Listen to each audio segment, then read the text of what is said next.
It started with a sneeze. That's the part that still pisses me off.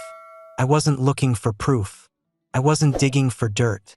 I was just trying to find a damn tissue in Margaret's coat pocket before we left for her cousin's baby shower. She was upstairs doing her makeup, hollering about how we were going to be late. I reached into her jacket hanging by the door. No tissue, but something else. Thermal paper, crinkled, folded once, thicker than a receipt from the grocery store, thin enough to disappear if you weren't looking. I unfolded it with one hand while holding my coffee in the other. Downtown Marriott, room service, champagne for two, chocolate strawberries, 2 bathrobes, $287.43. Dated Tuesday, March 15th. Exact timestamped at 6:47 p.m. Tuesday. Henderson account night. Late meeting. Don't wait up, she texted. I stood there in the foyer, reading it again, slow like I'd forgotten how numbers worked. I even flipped it over, like maybe there'd be a note on the back explaining it away. Something. Anything. But there wasn't. Upstairs, the hair dryer roared to life. And down in the hallway, my world ended. 14 years of marriage. I'd known her since college. We'd built a life together, mortgage, ski trips, 2 dogs buried in the backyard. We made it through market crashes, her mother's cancer, my father's stroke. But this was a receipt, sure. But it might as well have been a death certificate. Time of death, March 15th, 6:47 p.m. I thought about confronting her right then, walking upstairs, holding it out like a smoking gun, demanding answers she wasn't going to give honestly anyway. But I didn't. That's not who I am. I'm not the guy who throws plates or screams in parking lots. I'm the guy who knows square footage on site, who's closed $100 million deals by reading the room better than the man across the table. I don't bluff. I don't beg. And I sure as hell don't show my hand first. So I folded the receipt, slow and careful, just like I'd found it, and slid it right back into her coat pocket. Then I grabbed my keys, walked into the kitchen, and poured myself another cup of black coffee. When she came down 5 minutes later, all dolled up in blush and nude lipstick, I smiled like nothing had changed. But everything had. That night at the shower, I watched her laugh and sip white wine with her cousins. I watched the way she smiled in group photos. I studied her, every movement, every fake touch on my arm. And in that moment, I knew that I wasn't crazy, that I hadn't missed a damn thing. I thought back over the last few months, the sudden gym obsession, the way she'd started leaving her phone face down, her weird shift in perfume. Always some new excuse. You're imagining things, David. You've been too stressed. Don't be insecure. Insecure? Hell no. I'm not a man who doubts himself.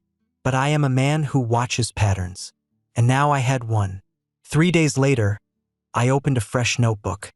Top of the page, the plan. I'm a commercial strategist. I've seen deals collapse because someone missed a comma in a contract. I've also seen men lose everything because they got emotional too fast. That wasn't going to be me. Not now.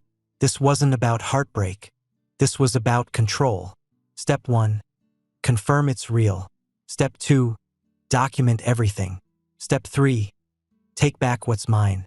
No confrontations, no shouting matches, just calm, deliberate execution, like demolishing an old building. You don't swing wildly, you place your charges precisely, then press the button. That night, she rolled over in bed and kissed my shoulder, whispered, "Good night, baby," like she hadn't just stabbed me in the back 3 nights ago in a hotel room with someone else's hands on her hips. I whispered back, "Good night," and stared at the ceiling until dawn. It didn't take long to find someone who specialized in discretion. A former client had once gone through a nasty divorce with a cheating wife and mentioned a guy, Michael Hartwell. Retired law enforcement, now a private investigator for hire. No storefront, no website. You had to be referred. I called Hartwell from my office conference room on a Friday morning. Blinds down, door locked. I told him I needed surveillance. He didn't ask why, just asked for her license plate, work schedule, and a recent photo. When I told him she worked in commercial litigation at Dalton and Reeves, his voice dropped a note colder. "Lawyers are the best liars," he said. But even the best leave footprints. By Monday, he was on it.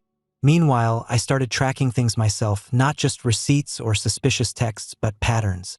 Margaret suddenly had standing weekly dinners with the team. Her workouts stretched from 45 minutes to 2 hours. She started wearing red lipstick again, the same shade she used to wear when we first dated. Back when she wanted to impress me. Now I could see clearly, none of it was for me. I watched her come home with a different kind of glow in her cheeks. The kind a man doesn't miss when he's been with the same woman for nearly 2 decades. She walked lighter. She smiled more at her phone than she did at me. She started playing soft R&B in the kitchen while making dinner. The same kind she used to play when we were still sleeping in on Sundays and making out on the living room floor. But not once did I say a word. I'd read somewhere that betrayal isn't always loud. Sometimes it's quiet, like how she started parking on the far end of the driveway so I couldn't see what was in her back seat. Or how she changed her phone password from her birthday to something new. Said it was for work privacy. She thought I was a fool. Or maybe she thought I'd never notice. But I'd built my career noticing the cracks before buildings collapse. One evening, while she was in the shower, I went into our walk-in closet and stared at her clothes. All new, high-end, tight in the right places. Labels she used to scoff at when we were younger, saving for a down payment. Now everything was designer. I knew the timing too well. Around the same time her mentor Derek McAllister got promoted to junior partner. I'd met Derek once. Young, smooth, always adjusting his cufflinks like he was being watched. Back then, I didn't give him a second thought. Now I was giving him a whole damn chapter. 2 weeks into the investigation, Hartwell dropped off a brown envelope at my office after hours. Inside, 32 photos. All time-stamped. Margaret's silver Lexus outside the Marriott. Her walking hand-in-hand with Derek near a wine bar in Midtown. The two of them exited an elevator, her hair messy, his tie loosened. They weren't hiding. They just thought I was too blind to see it. I spread the pictures out across my desk like a war map. My hands didn't shake. My chest didn't ache. Just cold fire, like someone turned down the temperature inside my ribcage and lit a match under it anyway. I called Hartwell. I need more, I said. Times, dates, money spent, where they go, how often. I figured, he replied. You're not looking to forgive her. You're building a case. Damn right. Because the next move wasn't about saving my marriage. It was about ending it with precision. That weekend, I took Margaret to brunch like nothing had changed. She smiled across the table, asked if we should take a trip soon. Maybe Napa or Aspen. Said we needed reconnection. I nodded and asked what she'd like to do there. She said, drink too much wine and not talk about work.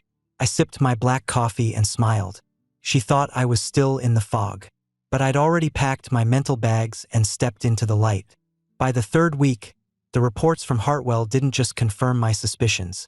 They demolished any hope that this was just a one-time mistake. This wasn't a moment of weakness. This was a second life. And Margaret was living it like she'd never promised me anything. Hartwell was meticulous. Every Monday, like clockwork, I'd find a plain manila envelope tucked behind the electrical box at my office. No calls. No texts, just evidence. Inside each one, photographs, location logs, even itemized restaurant bills. Room 847 at the Marriott showed up 3 times. So did the same bottle of Moat. Same bathrobes. Same grins on their smug faces like they were the only people in the world. Derek McAllister. I started saying his name out loud in the car on my way to work, like I was trying to memorize the taste of it. Junior partner. 10 years younger than me, probably thought he was the next big thing. He had no idea he was walking into a buzzsaw. I watched one clip on Hartwell's flash drive 5 times. Margaret and Derek walked out of an upscale steakhouse she used to beg me to take her to. She was laughing, head back, hand on his chest, heels clicking confidently on the sidewalk like she was proud of being seen with him. She wasn't just cheating, she was celebrating it. And I realized something then. She wasn't ashamed. Not even a little. That burned worse than anything. I sat in my truck for an hour after watching that video. No music. No movement. Just the low hum of the engine and the steady throb in my jaw from clenching it too hard. I wasn't crying. I wasn't yelling. But I was unraveling and rebuilding at the same time.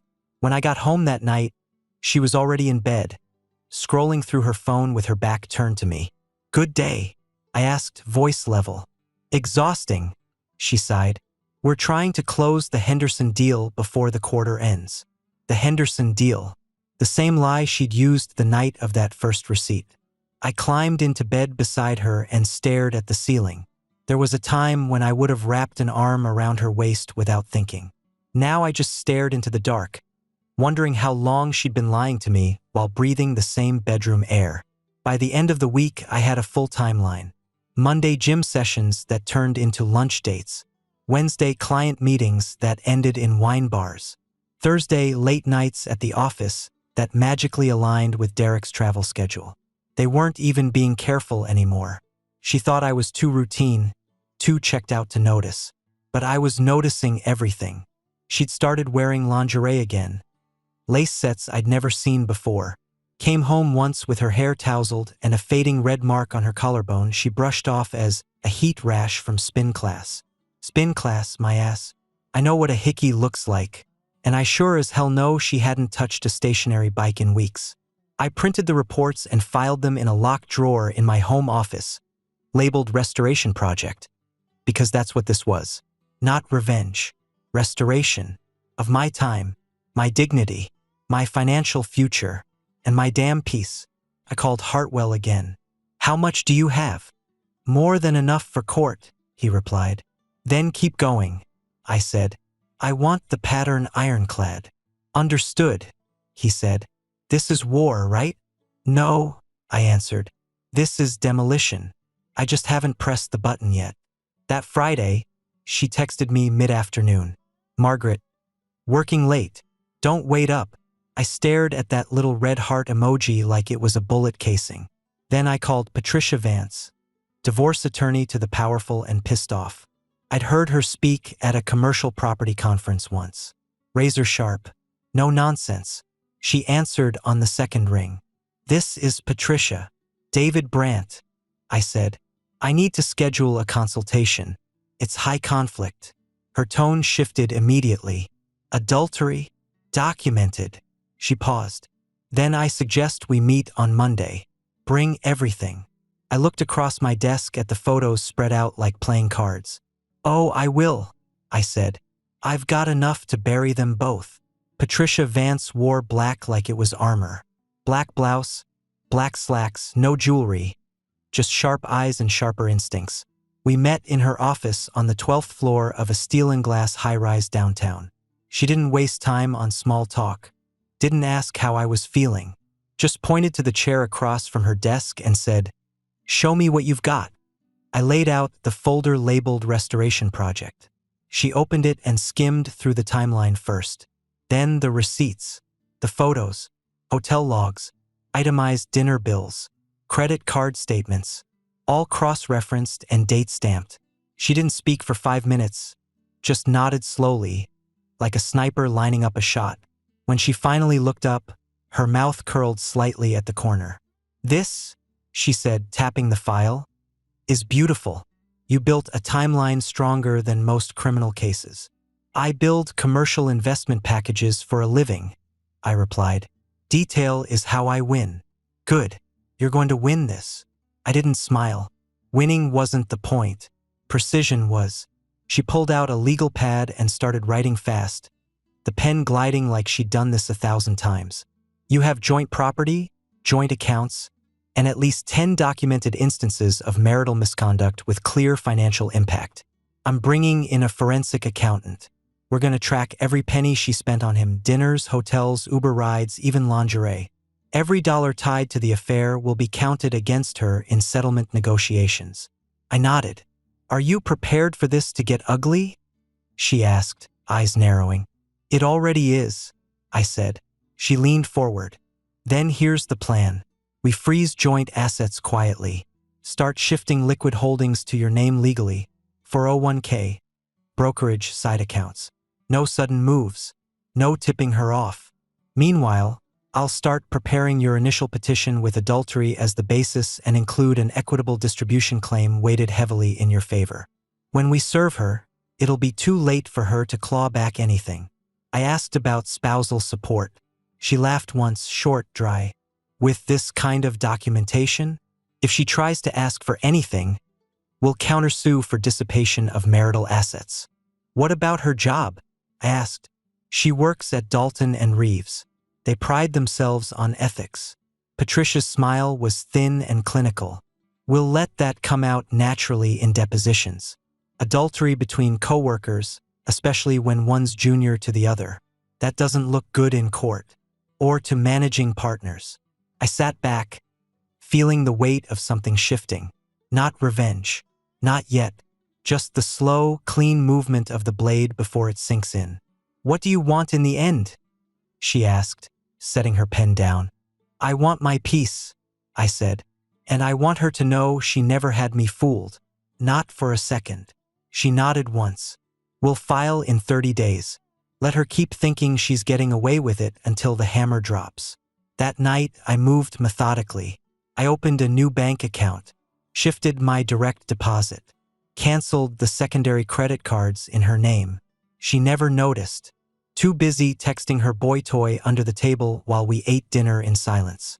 She smiled over a glass of wine and said, "We should take a long weekend soon, just the two of us. Get back to who we were." I sipped my whiskey and said, "Let's talk about it after the quarter closes." She leaned across the table and touched my hand. "I feel like I've been neglecting you." I looked her dead in the eye and said, "Yeah, I noticed." She laughed nervously, mistaking it for a joke. But it wasn't. It was a countdown. Margaret stood in front of the hallway mirror, adjusting the necklace I gave her 2 anniversaries ago. She had on a tight black dress, heels too high for a business dinner, and that same red lipstick that no longer had anything to do with me. She was headed out for another team meeting at the downtown steakhouse. The same one Hartwell had clocked twice last month. "Are you sure they need you this late?" I asked casually from the bedroom doorway, arms crossed. She smiled at her reflection, not at me. "It's Derek's client. He's nervous about presenting the package, so I offered to help prep him before the pitch tomorrow." "Derek." She said his name, just like that. Not a junior partner. Not one of the guys. Not a team member. His name. She didn't even flinch. I kept my face neutral. I spent weeks perfecting that mask. "Derek McAllister?" I asked, pretending to search my memory. "Didn't you say he was more focused on litigation than M&A?" She turned and blinked. "Oh, well, he's kind of cross-departmental now. They've been moving people around." "Ah." I nodded like I cared. "You know how it is," she added quickly, adjusting her purse strap. "Everyone wears 100 hats at that place. Not everyone wears one into a hotel room." "Have a good night," I said. "Don't wait up," she called over her shoulder as she stepped into the garage. The engine of her Lexus purred to life, and moments later, the automatic garage door rumbled open and shut. I stood there for a moment in the quiet, taking in what just happened. That was her first real mistake. Derek's name had been floating around the edges of her stories for weeks. Like a ghost, she pretended not to see. Now she'd given him life. A name in the air means a connection I can quote in court. She'd just handed me another nail for her own legal coffin. I walked to the home office, opened the bottom drawer, and wrote it down. Slip number 1, helping Derek prep for meeting. Black dress, lipstick, 7:45 p.m. departure. Documentation mattered. Patricia had drilled that into me. Emotion is messy, but facts get settlements. Later that night, I sat in the kitchen with a beer in one hand and Hartwell's updated report in the other. The timestamp read 8:13 p.m. Margaret and Derek, valet parking. Same hotel as last time. Room 847 again. Consistency is a gift in these cases. She was wearing the same necklace she claimed was just for us. I flipped to the next photo. Derek's hand on the small of her back, guiding her through the lobby like he'd done it a dozen times. He had. I closed the folder, not with rage, but with something heavier, certainty. Cold and final. She didn't love me. She loved the thrill, the control, the high of deceiving someone she thought was too numb or too busy to catch on. But I wasn't numb. I was watching, planning, and now she was slipping. Room 847. I could have drawn the floor plan from memory by then. Hartwell had mapped every hallway, every security camera blind spot, every exit. I knew the Marriott's Tuesday night staffing levels, knew when the front desk changed shifts, knew which elevators were fastest. It was time. I wore a charcoal gray jacket, clean, sharp, neutral. Nothing flashy. Just enough weight to carry the envelope in my inside pocket without wrinkling. My shoes were polished, and I shaved that morning like it was a board meeting. This wasn't revenge. This was business. At 7:52 p.m., I stepped into the lobby. At 7:56, I took the elevator alone. At 7:59, I stood in front of room 847 and listened.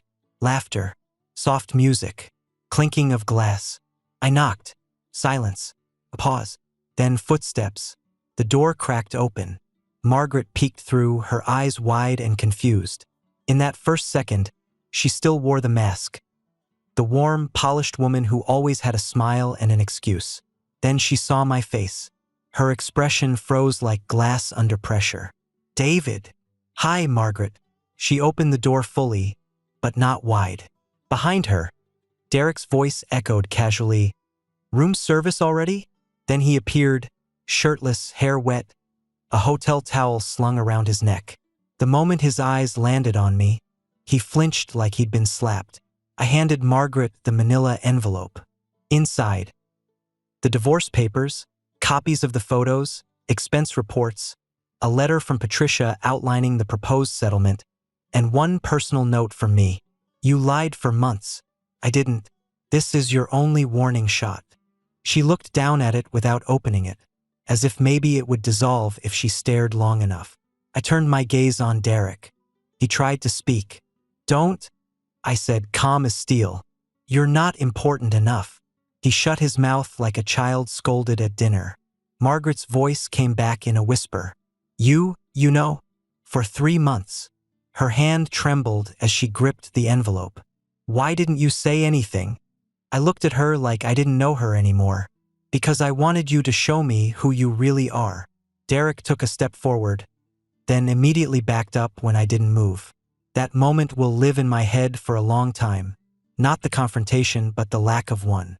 The boy who'd thought he stole something, only to realize he was just standing in the house I built, wearing my robe, sipping my champagne, and too stupid to check the locks. Margaret whispered, "We were going to tell you." "No, you weren't." I cut her off. "You were going to keep lying until it collapsed. I just saved you the trouble." She looked down again. "What's in the envelope?" "Everything. The truth. The numbers. Your exit plan. I suggest you read it before the end of the night." I took a step back. Derek finally asked, "Are you threatening us?" I turned to him slowly, meeting his eyes for the first time. "No," I said. "Threats are emotional. This is the resolution." Then I walked, past the elevators, through the lobby, past the concierge, and out into the cool night air. No yelling, no chaos, no violence, just silence, broken only by the sound of my own footsteps echoing through the parking garage like a gavel falling. It was done. She came home at 3:07 a.m. The front door opened slowly, careful, like she thought easing the hinges would soften what had happened. I was sitting in the guest room, light on, glass of water on the table, my copy of the settlement spread out on the bed beside me. She didn't call out, didn't ask if I was awake. She stood in the hallway for a good 2 minutes before stepping in. Her makeup was smudged, hair still curled, but the confidence was gone. She looked like someone who'd just realized the ice under her heels had cracked wide open. "I didn't expect you to be awake," she said, barely above a whisper. "I wasn't sleeping." She nodded like she understood, but she didn't. She looked at the papers. "You really did all this without saying a word? I gave you space to come clean. You used it to go deeper." She sat on the edge of the bed, on top of the copy of the forensic summary, I noticed, and stared down at her hands. That was when the tears came. Not dramatic, just slow, exhausted. But I'd seen those tears before. They weren't in grief. They lost control. "You don't have to do this," she said finally. "I already did." She tried again. "It was a mistake." "No," I said. "Mistakes don't have timelines. Affairs do." Her eyes darted toward mine, searching for softness. A flicker of the old David. The man who once forgave a botched investment and rebuilt our savings from scratch. The man who stayed when her mother died and slept on a hospital cot for 6 nights straight. She was hoping that man still existed. But he was done. "You cheated," I said. "You lied. You spent our money on him. You weaponized my trust." She shook her head, voice trembling. "It wasn't like that." I leaned forward. "You stayed in the same hotel, wore the same dress, ate the same meals. Do you know what that means?" She hesitated. "It means it wasn't love. It was repetition. You weren't building something new. You were playing house in a sandbox." She opened her mouth, closed it again. I handed her the settlement page. "You get the Honda, 15% of the assets, 30 days to vacate, no alimony.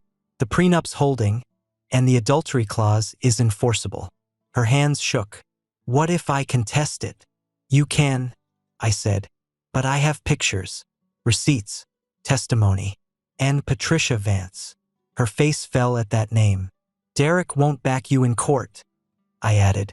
"He ghosted you, didn't he?" She blinked. I already knew. Hartwell had eyes everywhere. Derek hadn't answered her calls since the moment I walked out of room 847. Junior partners don't survive scandals, especially not ones caught shirtless in the middle of a married woman's implosion. "He transferred offices," I said, "out of state. Friday was his last day." She started crying harder then. Not for me, not even for us, but for herself, for the fantasy she'd built in the dark, and the man who'd vanished with the sunrise. "I don't have anywhere to go," she whispered. "You have your parents." Silence. I stood, gathered the papers, and walked to the door. "David," she said. I turned, not slowly, not dramatically, just enough to hear what she had left to say. "I did love you," she said. I looked at her like I was seeing a stranger. "No," I replied. "You loved what I made possible." Then I turned off the light and left her in the dark. The court was never about fireworks. Not in the real world. It was beige walls, buzzing lights, and the low hum of shuffling papers and whispered negotiations. Margaret sat 3 seats to my left, flanked by her attorney, a young, polished woman trying too hard to look experienced. Across from us, Patricia Vance didn't say a word unless it moved the ball forward. She was calm, cold, and deadly efficient, dressed like she'd already won. Because she had. Margaret had opted for a soft gray sweater, no jewelry, and minimal makeup. Damage control. The image of humility. But the file Patricia dropped onto the table made that mask useless. It was 3 inches thick and full of dates, photos, charges, statements.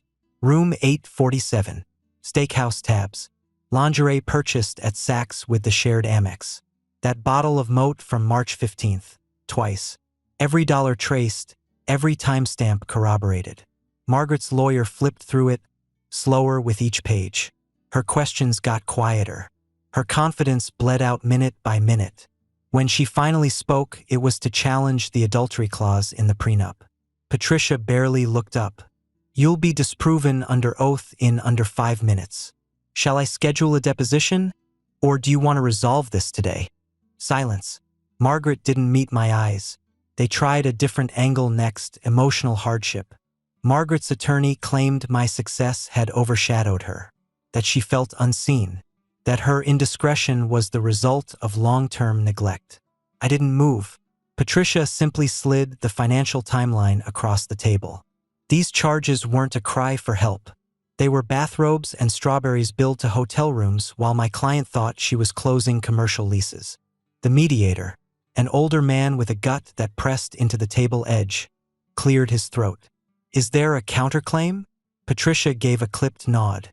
"Yes, We're pursuing dissipation of assets. Margaret flinched. Her attorney leaned over and whispered. Margaret gave the faintest shake of her head, lips pressed tight. That's when the silence hit. Not awkward silence. Not waiting for silence. Final silence. The kind that follows surrender. Patricia leaned toward me and whispered, "She'll settle." 15 minutes later, she did. Signed, initiated, notarized. She agreed to the original terms, 15% of the assets, the Honda, and 30 days to vacate. No alimony, no fight, no appeal. It wasn't a victory. It was a release. Outside the courthouse, the sky was gray, but I didn't feel heavy, just clear, clean even, like I'd walked out of a smoke-filled room and finally took a breath of mountain air. I saw Margaret leaving out the side exit. Alone, head down. She was headed to her father's place upstate. I knew because Hartwell had already confirmed the moving truck's destination. I didn't watch her drive off. Didn't need to. The fantasy was gone. The mask had melted. And whatever story she thought she was living had ended on the same paper trail she left behind. My new apartment overlooked the river. 2 bedrooms, hardwood floors, clean lines, no shared memories. I picked it on purpose, nothing romantic, nothing sentimental. Just quiet and efficient like my life now. The moving boxes were labeled with brutal logic. Essentials. Archive. Donate. Trash. Margaret's things didn't make the cut. What she didn't take by the deadline went to a storage unit under her name. Keys left with her attorney. The strange how empty doesn't always feel hollow. This place didn't echo with betrayal. It didn't smell like her shampoo or carry the silence of 1,000 lies. It was just mine. That was enough. I kept a framed blueprint on the wall, a project I closed just before everything blew up. It reminded me that I still build things. Not just buildings, but boundaries, foundations, futures. Margaret was in Ohio now, working for a boutique firm in Dayton. A demotion from Dalton and Reeves, but still legal work. Word was Derek transferred out of state before anyone could pin HR violations on him. Smart. Cowardly, but smart. From what I'd heard, they weren't speaking anymore. That didn't surprise me. What surprised me was how fast the fog lifted once I cut the cord. No more pretending. No more questioning my own instincts. No more waking up wondering if the smile she gave me over breakfast was the same one she gave him behind a hotel door. I started dating again, slowly, cautiously. Nothing serious. Drinks, conversation, maybe dinner if the talk didn't turn to therapy sessions or ex-husband bashing. Most women were fine, kind even, but I wasn't in a rush to fall. I wasn't broken. I was simply careful now. Alert. Sharpened. One night, I sat on the balcony with a bourbon in one hand and Hartwell's last invoice in the other. Paid in full. Final line item. Subject terminated relationship with a fair partner. Case closed. I stared out over the water and thought about how some men crumble under betrayal. Others rage and wreck everything. But the smart ones? The ones like me? We rebuild. Not out of bitterness, but because we refuse to let liars write our ending. I wasn't going to be the man who begged, who groveled, who said, "Why wasn't I enough?" No, I was the man who saw a sinking ship and built a new one while it burned. The last thing Margaret ever said to me, in the courthouse hallway, was, "You didn't even fight for us." She was wrong. I fought like hell for my peace, and I won.